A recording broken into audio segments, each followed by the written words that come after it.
Bonsoir et bienvenue dans cette édition à la une. C'est parti pour les épreuves écrites du BTS session 2017. Plus de 49 000 candidats prennent part à ces examens. Pour ce premier jour, le ministre de l'Enseignement supérieur a visité quelques centres. Dans ce journal, nous nous intéresserons aux fumeuses de poissons. Elles utilisent des fours traditionnels, ce qui a un impact négatif sur leur santé. La FAO a réalisé une étude sur les dangers liés à cette pratique en vue d'apporter des solutions. Attentat de Barcelone, Younes Abouyakoub, le conducteur de la voiture bélier, a été abattu ce lundi en fin d'après-midi lors d'une opération policière qui s'est déroulée à 50 km de la ville. Merci d'être avec nous pour ce point de l'actualité. Les épreuves écrites du brevet de technicien supérieur session 2017 ont démarré. Ce lundi, plus de 49 000 candidats des filières tertiaires et industrielles ont composé dans près de 25 centres. Au menu de cette première journée, des épreuves de technique d'expression française et d'anglais, le ministre de l'Enseignement supérieur Bakayoko Liramata a visité quelques centres pour s'assurer du bon déroulement de ces examens. Fidèle Aigné, Grace Kando. Yopougon, ce lundi matin, il est 7 heures. Des candidats au brevet de technicien supérieur BTS cherchent leur salle. Une fois installés, ils reçoivent les conseils d'usage.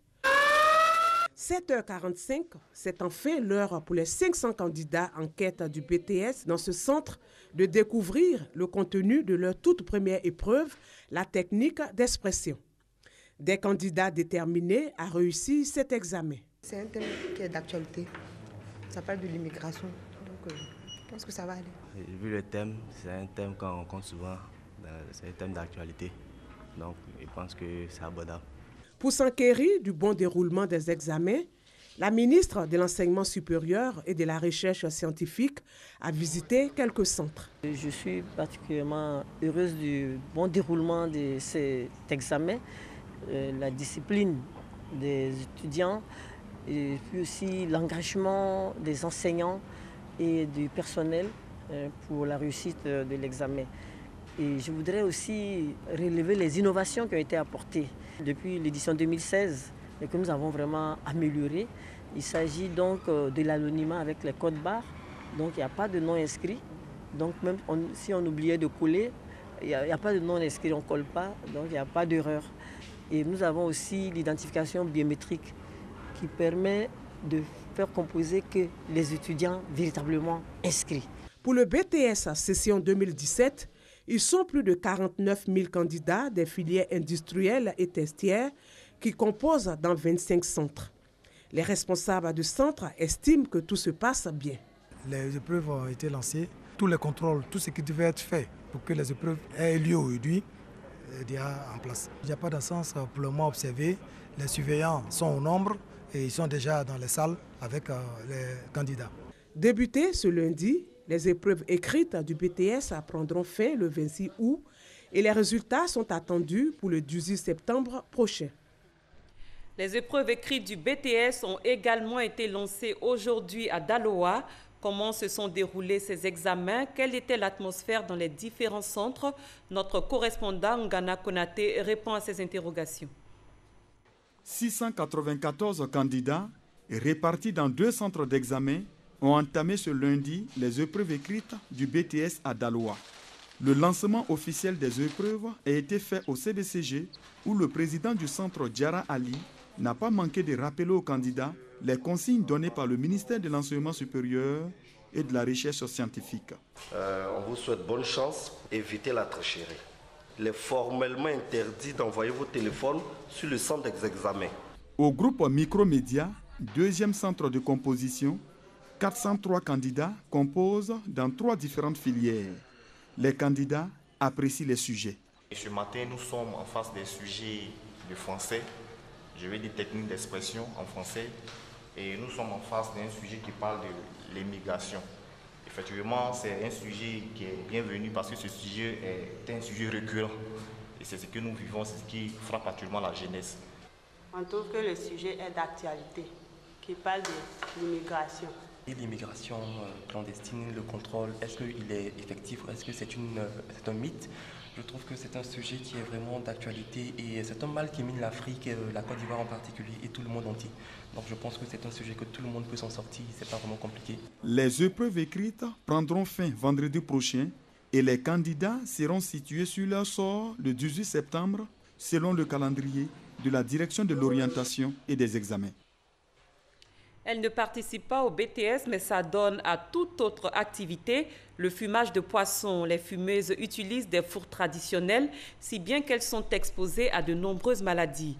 À partir de ce constat, la FAO a lancé une étude pour déceler les maladies liées à cette pratique et apporter des solutions. Le reportage de Chris Diomandé est commenté par Franck Quadio. Un nuage de fumée et ce tout jeune enfant au dos de sa mère, Antoinette, fumeuse de poisson qui avale et respire la fumée des bois d'Évéa. Comme bien de ses collègues exerçant sur ce site du pont d'Ivagabon dans la commune de Yopougon à Abidjan, Antoinette tousse régulièrement. Elle a du mal à ouvrir les yeux comme si elle recevait des jets de piment dans l'œil. Pas facile de travailler avec ses fours traditionnels. Son métier, Antoinette l'exerce depuis 4 ans pour subvenir aux besoins de sa famille.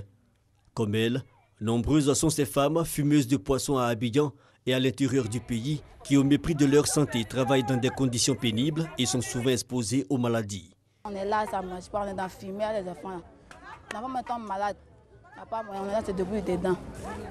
Maman, il ne me sent pas bien, oui, il s'est arrêté. Je suis malade. Mais j'ai là, je à cause de fumer, on est là. J'ai mal à la tête, tout ça. Là, mon corps me gratte, fumer dans mes gènes. Mais on fait comme on est dedans. La fumée, là, ça nous rend malades. Souvent, même, on a vertige, mais on est obligé de venir fumer parce que les enfants sont là pour pouvoir les faire manger. Dans nos poumons, on sait que la fumée nous fait quelque chose. Bon, chaque soir, quand on s'en va, on prend du lait pour boire. Le quotidien précaire de ces fumeuses de poissons a inspiré une réflexion du chercheur soutenue par l'Organisation des Nations Unies pour l'alimentation et l'agriculture, FAO. L'objectif était de déceler l'impact de leur activité sur leur santé. Ces résultats montrent clairement que 50% des femmes qui fument le poisson souffrent de problèmes respiratoires. Près de 30% de ces femmes ont des affections de la sphère ORL, c'est-à-dire des affections qui touchent les yeux, les narines et puis la gorge, que 17% souffrent de problèmes de tension artérielle et d'anémie, que 55% de ces femmes ont déclaré avoir des relations difficiles avec leurs conjoints parce qu'elles n'ont pas le temps de prendre soin de leur corps. Et également, 17% de ces femmes souffriraient de fièvre typhoïde. Des impacts sur la santé, mais aussi un constat, l'impact sur l'environnement. Les conséquences du fumage sur l'environnement sont multiples. D'abord, l'activité de fumage traditionnelle, telle que pratiquée dans nos localités, déjà utilise beaucoup plus de biomasse, c'est-à-dire que du bois. Et généralement, dans les localités où le fumage est pratiqué, c'est que dans les zones telles que Grand Lao, dans les zones en bordure des cours d'eau, généralement, les grandes forêts de palétuviers, de mangroves sont détruites. Donc c'est une destruction très importante qu'occasionne cette activité. La combustion du bois émet aussi des fumées qui comportent des gaz toxiques. D'autres fumeuses de poissons ont en revanche bénéficié des fonds de la FAO. Ces femmes d'Abobodoumé, depuis 2013, disposent d'un four moderne. La FAO, en collaboration avec le ministère, nous a offert ces fours-là.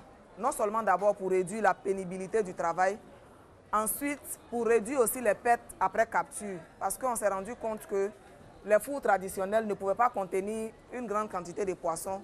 En plus, il y avait des pertes sur la qualité même du poisson. Aujourd'hui, nous avions remarqué un impact très positif sur la santé de quelques femmes en expérimentation sur ces fours-là. Ces femmes, aujourd'hui, ont trouvé leur santé. Dans les années à venir, selon le Bureau FAO Côte d'Ivoire, d'autres actions seront menées au bénéfice de ces femmes fumeuses de poissons. Pour rappel, ce sont au total plus de 25 millions de francs CFA mobilisés par cette organisation pour aboutir aux différents résultats de la recherche. Le fumage traditionnel de poisson représente un réel danger pour les femmes qui se soumettent à cette pratique, des femmes qui pourraient être intéressées par la couverture maladie universelle. Ce processus est à sa phase expérimentale. Pour mieux se l'approprier, 85 praticiens du CHU de Bouaké sont formés. Ouattara Amadou. Le comité technique pour la mise en œuvre de la couverture maladie universelle est sur le terrain. À Bouaké, 3 jours durant, des praticiens du centre hospitalier universitaire CHU ont reçu une formation à l'utilisation des outils de gestion du panier de soins. Il s'agit de faire comprendre à ces praticiens tout le processus référentiel de la couverture maladie universelle, SEMU pour le codage des pathologies, des actes de santé, des médicaments et des établissements sanitaires. Il était bon que tous les prestataires de santé soient au fait de cette nouvelle prise en compte, parce que c'est la première nomenclature pour notre pays depuis 1955. Désormais, les choses seront beaucoup plus améliorées, mais c'est surtout parce que c'est une volonté du chef de l'État que toute personne vivant en Côte d'Ivoire ait accès aux soins. Des enseignements dirigés par des groupes de travail articulés autour de 4 thèmes, entre autres le codage des états de santé selon la nomenclature générale des actes de médecine et de biologie de Côte d'Ivoire, le renseignement de la feuille de soins et la gestion des données générées par la SEMU, y compris le codage des établissements sanitaires, ainsi qu'une introduction au dossier patient informatisé, ont constitué l'essentiel de cette session de formation au CHU de Bouaké. Rendons-nous dans la région du Nzi où des projets de développement sont initiés pour l'épanouissement des populations. Les différentes réalisations ont été présentées récemment. Construction et réhabilitation des écoles, électrification, adduction en eau potable pour ne citer que celle-là. Le conseil régional du Nzi entend aller plus loin dans ses actions pour développer la région. Eugène Atoubi.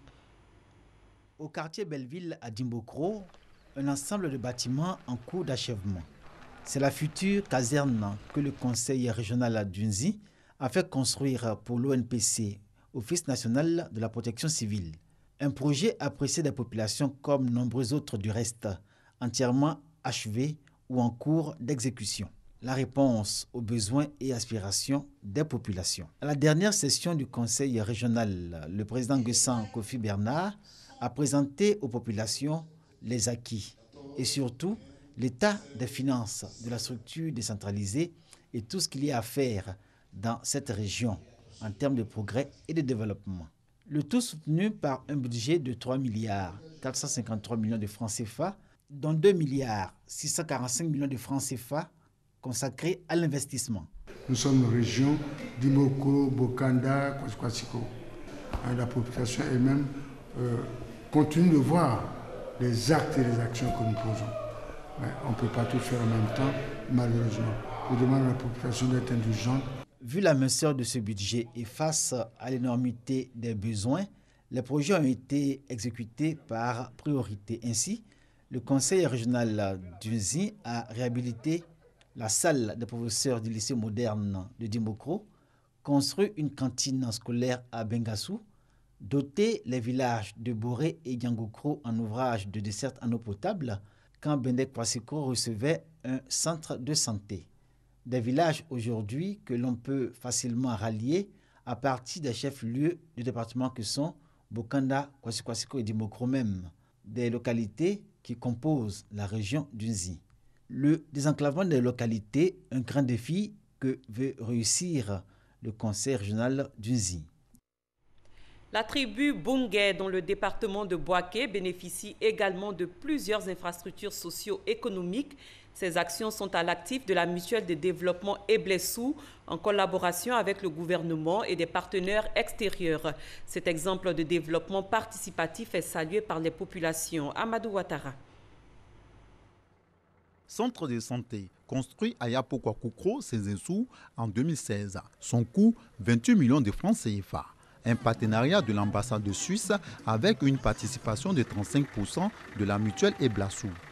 Électrification de 3 villages sur les 8 que compte la tribu Bungé, un financement de la Banque mondiale à travers le Précis.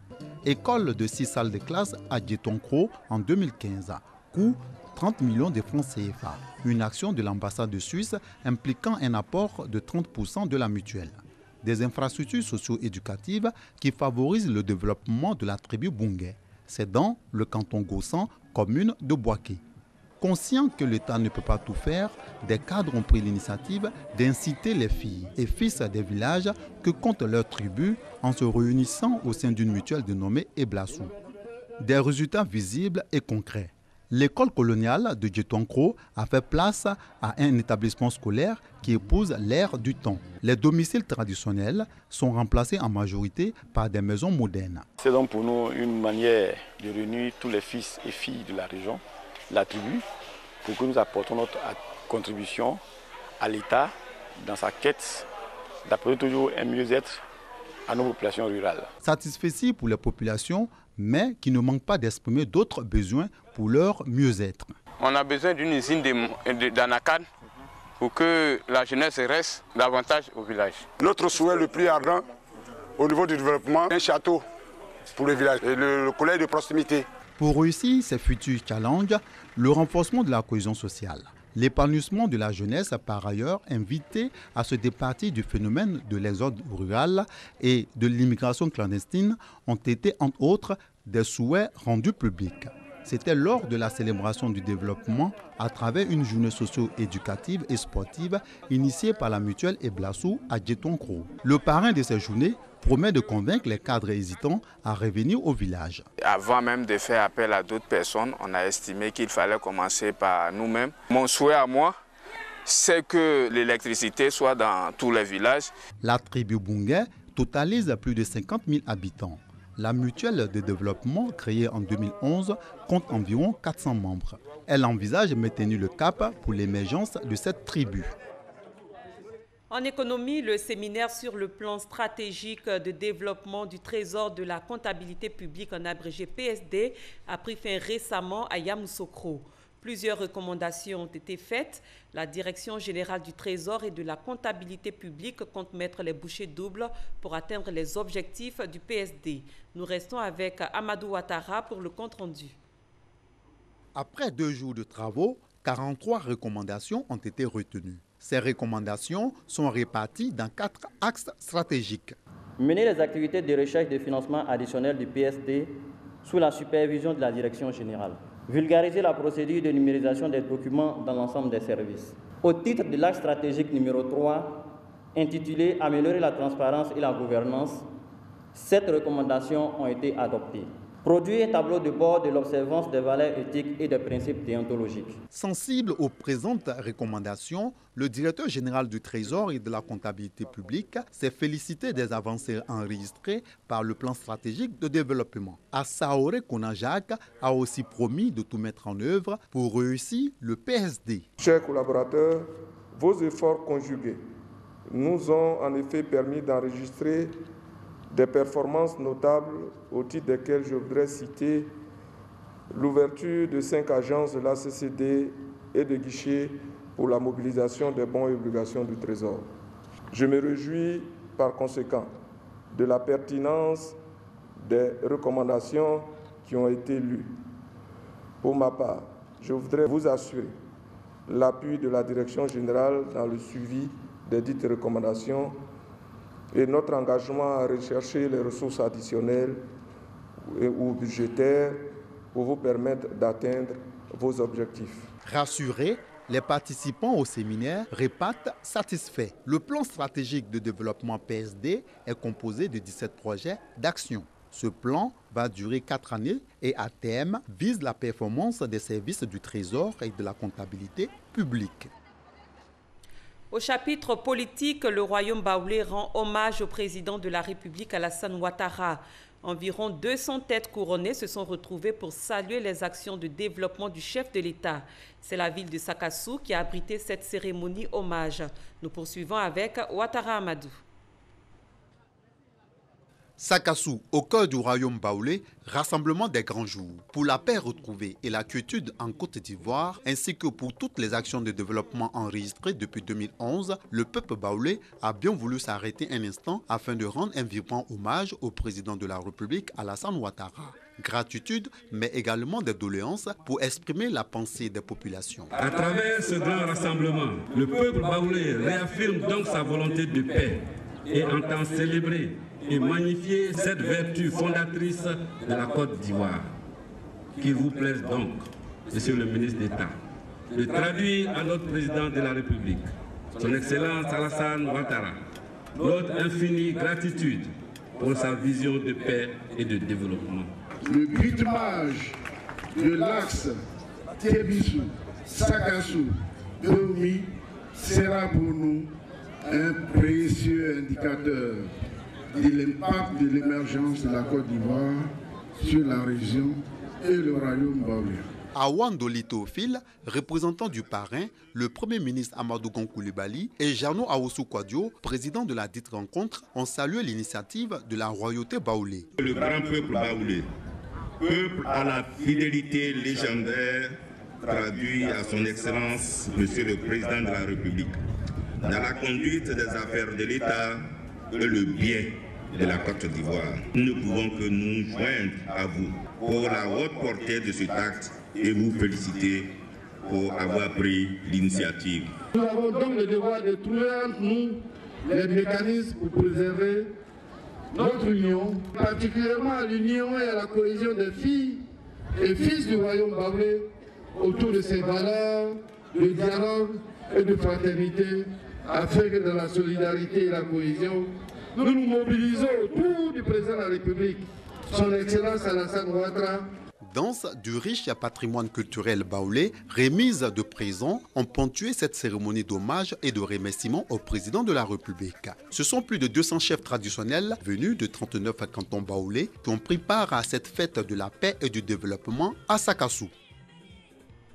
La jeunesse unie pour la nouvelle Côte d'Ivoire a effectué ce dimanche sa rentrée politique. La JUNCI veut accompagner le président Alassane Ouattara dans sa quête d'émergence pour la Côte d'Ivoire à l'horizon 2020. La rencontre a eu lieu à Cocody, Ahmed Traoré, Serge Koléa. La JUNCI, Jeunesse Unie pour la nouvelle Côte d'Ivoire, remobilise ses bases dans le district d'Abidjan. Fidèle à ses idéaux, l'organisation réaffirme son soutien au président de la République dans sa politique de faire de la Côte d'Ivoire un pays émergent à l'horizon 2020. Ce rendez-vous avait également pour but de promouvoir la paix, la solidarité et la fraternité entre les jeunes. La jeunesse unie pour la nouvelle Côte d'Ivoire est une tendance Alassane Ouattara et que nous épousons les idéaux du président de la République et nous avons décidé de l'accompagner. Aujourd'hui, c'est pratiquement près de 1000 jeunes qui sont sortis de toutes les coordinations du district d'Abidjan pour venir soutenir cette rentrée politique-là et participer à cette rentrée politique-là qui avait un thème, la jeunesse au cœur de l'émergence à l'horizon 2020. La JUNCI est soutenue par Adama Bictogo, le secrétaire général adjoint du RDR, chargé de la mobilisation et parrain de la cérémonie, a demandé à la jeunesse d'être le fer de lance d'une Côte d'Ivoire nouvelle. Je suis venu à cette cérémonie en étant une force de proposition pour les jeunes, surtout dire aux jeunes que le RDR nouveau, dans son offre politique qui répond à l'Ivoirien nouveau tel que décliné par le président Alassane Ouattara, va se construire avec la jeunesse. 40 coordinations travaillent à l'implantation de la JUNCI à travers la Côte d'Ivoire. À ce jour, le mouvement revendique 2000 adhérents. Le réseau dynamique du PDCI RDA au chevet des malades. Les membres de cette structure ont visité l'hôpital général de Port-Bouët. Ils ont apporté aux patients un soutien moral et des kits alimentaires. Michel Digri. Mettre en veilleuse les activités politiques et en éveil les actions sociales, le temps d'un week-end, c'est tout le sens de la présence du réseau dynamique du PDCI RDA au sein de l'hôpital général de Port-Bouët. Un dimanche de soutien moral aux patients, mais surtout de partage avec des gestes simples qui soulagent. En tout cas, merci. C'est tout ce que je peux dire. Le volet social compte beaucoup parce que nous disons que nous sommes tous des frères. Nous avons le devoir d'appuyer le gouvernement dans ses actions au niveau plan sanitaire. C'est vrai que nous n'avons pas assez de moyens, mais si nous pouvons, ne serait-ce qu'un temps soit peu, apporter un peu d'amour aux malades, je pense que c'est un geste fort du réseau dynamique du PDCI RDA. Le réseau dynamique du PDCI RDA est un mouvement politique qui regroupe des militants issus de différentes couches socio-professionnelles. Leur ambition est de mettre en commun leurs expertises afin de promouvoir les valeurs du PDCI RDA. Vacances Culture Festival pour l'éclosion des jeunes talents culturels. La 23e édition se tient à Boisflé. Thème: diversité des expressions culturelles, genre et développement. Léon Brou.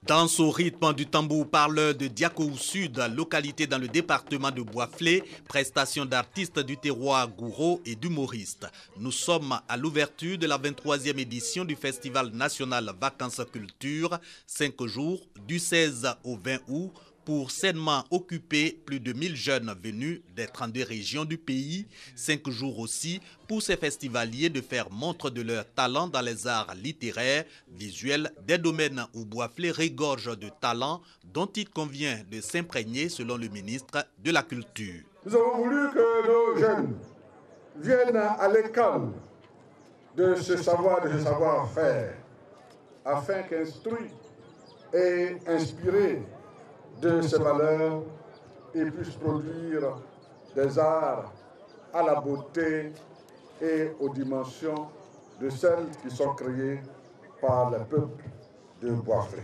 Comme le ministre de la Culture, le maire de Boisflé et le président du conseil régional de la Maraoué exhortent chaque région à se doter d'un festival et les jeunes à s'inscrire dans les disciplines artistiques.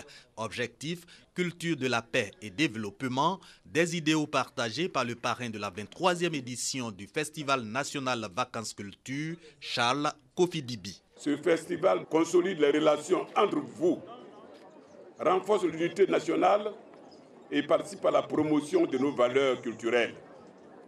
J'invite tous les jeunes Ivoiriens, et ceux de la Maraoué en particulier, à s'associer massivement à cet effort qui engage tous les Ivoiriens.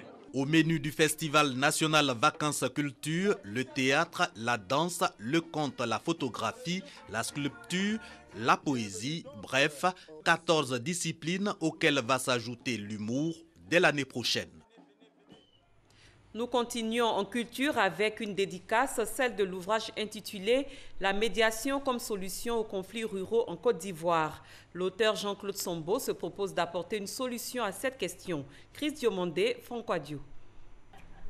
102 pages pour parcourir la médiation comme solution aux conflits ruraux en Côte d'Ivoire. Une œuvre de deux auteurs ivoiriens, Jean-Claude Sombo et Marcel Depobrou. Dans cet ouvrage, une analyse critique des mécanismes actuels de gestion des conflits fonciers ruraux. Quand il y a un conflit qui naît, il n'y a pas de solution. Soit on va voir le chef du village, soit on va chez le roi, soit on va chez le juge. Et en faisant tous ces tours-là, on ne trouve pas de solution. Parce que quelqu'un qui a été débouté d'un problème de conflit social, il est vaincu, c'est sûr, mais il ne l'accepte pas. Pour Jean-Claude et Marcel, la médiation constitue le moyen le plus efficace du règlement du conflit. La médiation vient commencer le traitement des conflits par, n'est-ce pas donc, la dimension émotionnelle.